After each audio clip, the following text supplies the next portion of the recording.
Bharatiya Janata party ప్రభుత్వంలోకి రాగానే మీకు ఎలా స్పెషల్ కేటగిరీ స్టేటస్ ఇవ్వలేదు, మరి ఇన్ని లక్షల మంది రోడ్ల మీదకి వచ్చినా మీరు మాట వినలేదు, అది వేరే పద్ధతి అనుకుందాం. కానీ సినిమా థియేటర్లలో జాతీయ గీతం పెడితే అందరు లేచి ఉంచోకపోతే దేశద్రోహుల కింద అంటే నాకు నచ్చలేదు అన్నమాట.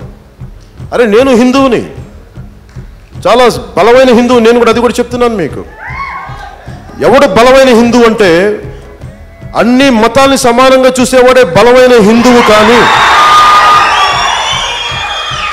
ముస్లింలని నరికేయండి, క్రిస్టియన్లు ఇక్కడి నుంచి పారద్రోలండి అని చెప్పేవాడు హిందువు కాదు.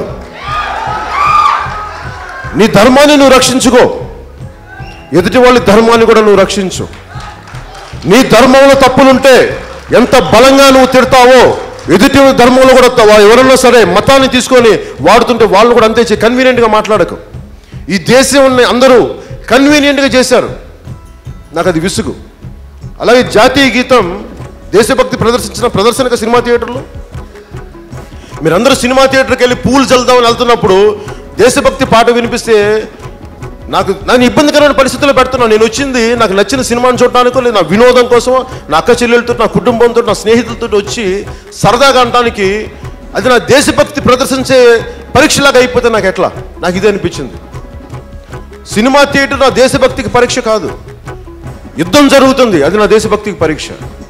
సమాజంలో ఒక రౌడిజం జరుగుతుంది, అది ఆపగలనా లేదా, అది నా దేశభక్తికి పరీక్ష. ఒక లంచగొండితనం జరుగుతుంది, అది ఆపగలనా లేదా, అది నా దేశభక్తికి పరీక్ష.